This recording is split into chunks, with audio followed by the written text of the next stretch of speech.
Okay. We're about to go into the quantum realm. The quantum realm? Yep. Push the shrink. We're going straight down.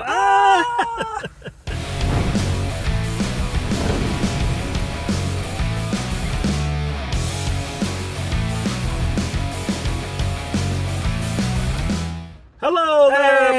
my flock. The Badraven here with the man, the myth, the legend, Drew Drop. Heck yeah. How you doing, Drew Drop? Doing pretty good. It's a beautiful day today, isn't it? Oh, it is a beautiful day. It's raining. Not. It's raining here in Corbin very, very badly. So we're probably going to get soaked when we go into the actual movie. Yo, what Dad, are we watching? Okay. we're about to go into the quantum realm. The quantum realm? Yep. Push the shrink. We're going straight down. And but we have to be careful because there's one guy that's there that is a menace. That to is society? No, he is a. Well, he's a menace to society, yes. But like I'm talking like, I guess you're right about that. Okay. Well, you know. But okay, we're watching Ant-Man and the Wasp Quantumania. Rated R. No, it's not rated No, R. it's not a Deadpool movie, is it? Unless there's scenes in there that I was not aware of. No. Anyways, I'm sorry. It's PG-13, I think. yeah. So this is the third movie of the Ant-Man trilogy. This is the final movie of the Ant-Man trilogy, wrapping it all up. It's also the first movie of Phase 5. So we're starting the Phase 5 of the MCU right now. And we are going to be getting introduced to Kang the Conqueror in the actual MCU itself. I know he was introduced in Loki.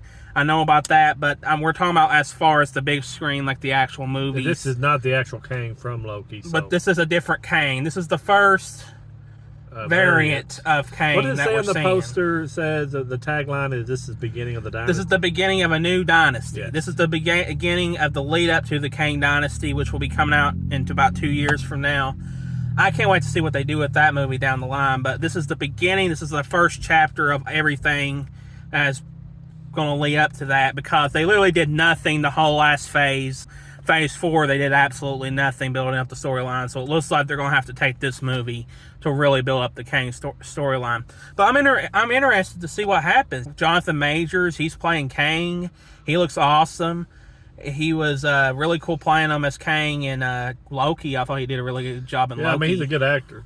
So he's in a lot of movies now coming up. He's in a lot of movies now coming up, and he was in that one with flying planes. Yeah, he was in Devotion. He's in Creed 3 that's coming up, and he's in this one. So that's 3 movies within so many months. About just a few months that he's going to be in. He's a really up and coming actor. I hope does a really good job, but he did a good job in Loki. So I'm hoping. Yeah, we pulls definitely through. have big opinions when we come out, because when we come out, we always do spoiler free, but we're gonna have a lot of details about what exactly this movie is, and whether it's good or bad or in between. Yeah, I'm really interested to see the storyline about this, because we know that Ant-Man, he missed out on about 5 years of his daughter's life. He skipped over that because he was in the quantum realm, stuck in there from after Ant-Man and the Wasp. And now that's what creates this kind of drama, is that he goes back and Kang promises to give him what he wants, which is time. The whole duality there, I hope that's really shown in this movie. You always want to have time with your kid and see them grow up, and he didn't get that. So I hope that they do a really good storyline there with that. And everything. Everybody's back, pretty much. I think there's a new actress playing the daughter. Yes. But everybody's back. Michelle Pfeiffer, Evangeline Lilly. And Michael Douglas. Yeah, Michael Douglas. And of course, Paul Rudd as Ant-Man. Yeah, He's back. Looks like it's gonna be a good movie. I heard it compared to Star Wars because of all the sci-fi nation building inside the quantum realm. So it's gonna have a lot of science fiction. And you know, the Badraven. I love science fiction. So. We both love science fiction. I think we're really gonna like that part. We've heard some Negative weird negative stuff before going into this movie. We're hoping it's good. I think what's going on right now is just a lot of people are getting tired of the movies. There's just so many movies out now that I think people are just starting to get a little fatigue a little bit. But we're not going to let it bring us down. We're going to watch the movies for ourselves, and really we're going to give you our honest thoughts, like my dad said, about how this movie is. But enough of talking and rambling. Yeah, we're going to go in there. We're going to jump into the quantum realm, see how dangerous Kang really is, and get the the new chapter of the MCU, the official start that it needs. Yes, so we're going to go on in. We'll catch you on the other side. See you on the other side. I used to ask myself a lot of questions. Scott, you're at ex-con. How are you an Avenger? That doesn't make sense. But everywhere I go, people tell me the same thing. Thank you, Spider-Man. People still need help, Dad. That's why we made this. It's like a satellite for deep space, but quantum.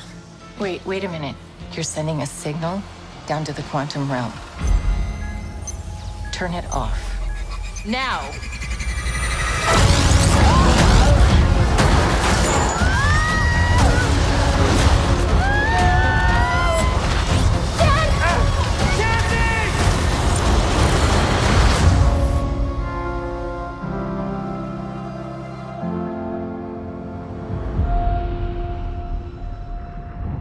Where are we?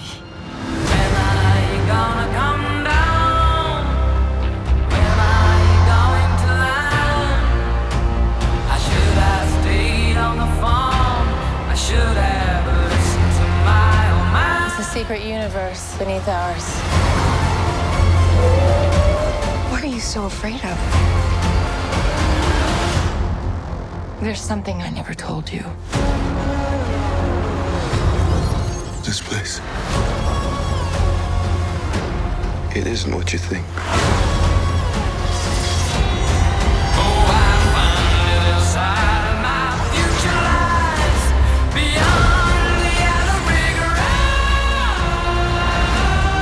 I can get you home. And give you more time. If you help me.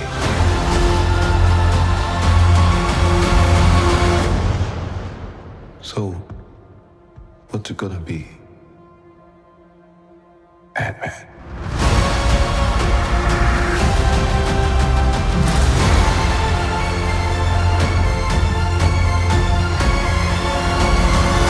Hello and welcome back, Hey. my flock. We are, We are out of the to movie. We just got out of the theater. Do you want to go first or what? I'm going to go first. Okay. I thought the movie was pretty good. I thought it was a really, really good movie. Is it my favorite Ant-Man out of the trilogy? I don't know. I really like the first one a lot. I think I might like the first one a little bit better, but this one still is pretty good. I thought Jonathan Majors did an amazing job playing as Kang the Conqueror. I thought he did a really good bad guy. And all of the stuff in this movie this is really chapter 1 of the big saga. Mm-hmm. This is really the start of the Kang Dynasty arc.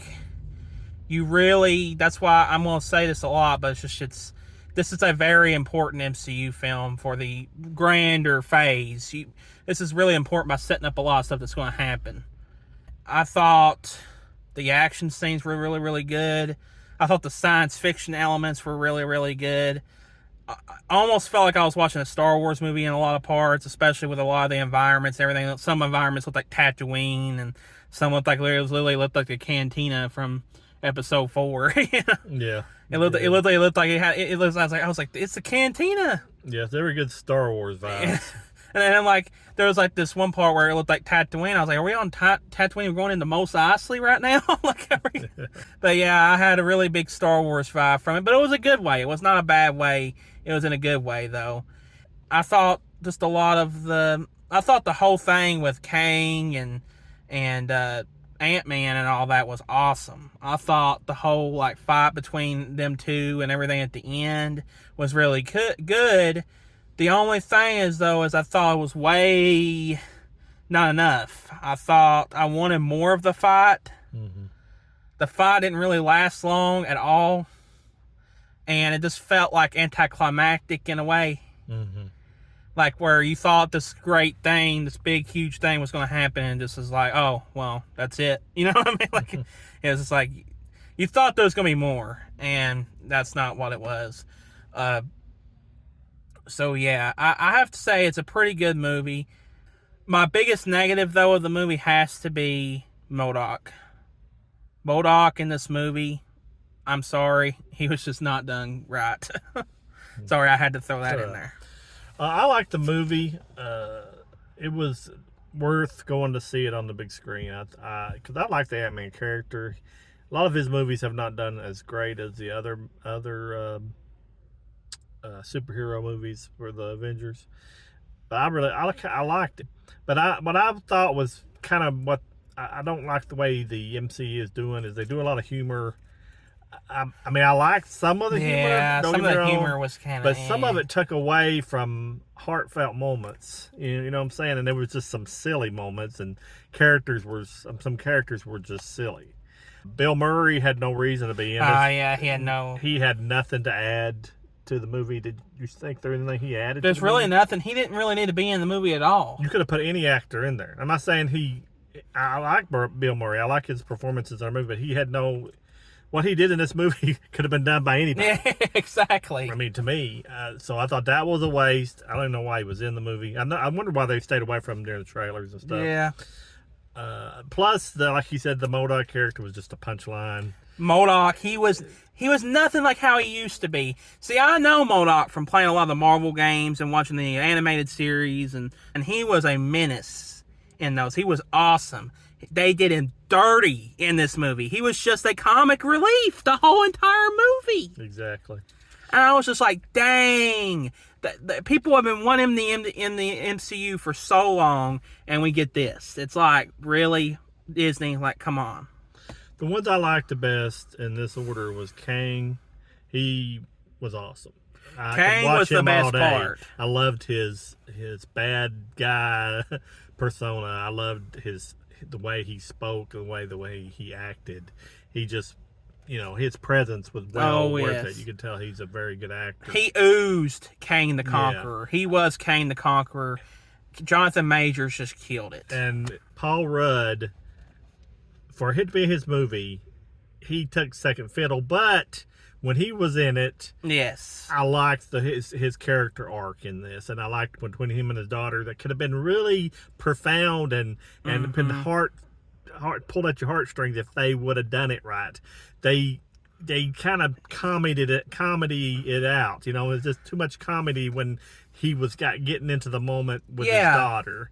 And I thought that was a missed opportunity. And I did like Wasp. Wasp was also not in it as much as I liked, but I did like the parts that she was in. She was in it, but she was not in it enough, I don't think. As far as Hank and Michelle Pfeiffer, they did good on it too, because it was mostly Michelle Pfeiffer, and I didn't think anything bad about because of that, because she was in the quantum realm for so long. I knew this would be kind of her story, but it took a long time to get that story out, and that's why it kind of drug it at the beginning to me, because they had to explain all that, what was going on, then they had to build the world, and it was Star Wars like, and I love science fiction, and I liked it, but like I said, they had to take all that time to build this up. Exactly, because they spent no time in Phase 4 even trying to of doing anything for Kang or nothing. So they had to build up all and basically the rest of the phase, the whole rest of the saga, the multiverse saga, in one movie. Exactly. And it was just too much for an Ant-Man movie, I think. Yeah. It was just way too much. We should have been getting this trickled out through all of Phase 4. This shouldn't have been all in the Ant-Man movie, in my opinion. I think them doing that really hurt the movie. And it's just, I wanted more. I wanted more out of everything. And I was actually surprised by how Kang wasn't in it that much, like, as much as I wanted him to be. Yeah.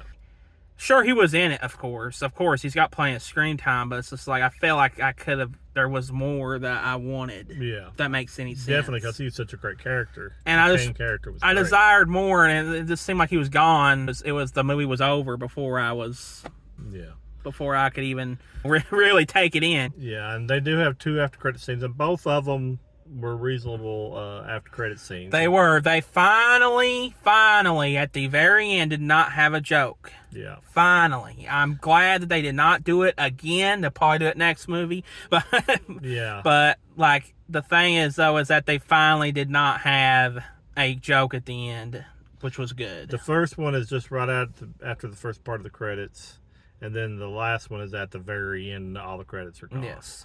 And I will give this away about the second one. It's mostly a promotion for a Disney Plus series.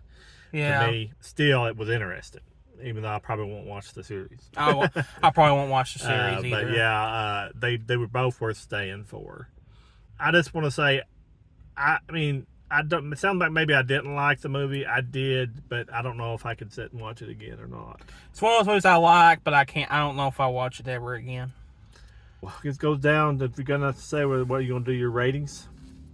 You do yours first. I'll say just go see it. And the reason I'm giving it the highest rating for a movie that I probably won't go see again, it is worthy of seeing on the big screen. And people say, well, why don't you just say go see a matinee? Well, I think it deserves full price because of Kang himself. It's worth seeing him do his craft on the big screen. So I'm going to say just go see it. My rating, it's tough to say. I unfortunately can't give it a just go see it, guys. I'm sorry. I can't do it. I don't like it enough to give it a just go see it. Because it's definitely not one of my favorite Marvel movies at all. It's not a bad movie. It's not a bad movie. It's an average film. It's an average movie. So for that reason, I'll have to give it just go see a matinee. It's definitely worth at least a watch. One watch. Of course, because I think you need to watch it at least because it's an important movie in the timeline to set up all of the stuff for everything that's going to happen with Kang and everything. So I think for that reason alone, you need to at least watch it once. But I don't like it enough to where you need to see it for full price. Like, especially with AMC charging per seat, it's not worth that. This movie is not worth paying like the extra premium price to go see, in my opinion. I know my dad thinks it is, but I'm not agreeing with that. But I still think it's worth a watch at least in a matinee setting. So I would have to say, just go see a matinee. That's what I would. I got us off up for the father-daughter relationship. Yeah. But I just thought it was average. I thought it was a good movie, but it was anything special. Okay. We're not got anything else to say about this. So we're going to let you go and say, please like, share, and subscribe with your friends, these videos. We're on our way to 1,000 subscribers, and anything you can do for us for that would be greatly appreciated. And always remember the Badraven is your friend. And check out the merch and help by buying something to support the Badraven channel to show your support for the Drew Drop and the Badraven. We'd really appreciate that. And we're going to let you go. So from the Drew Drop and the Badraven, we're going to let you go and talk to you later. And Drew Drop out. Goodbye.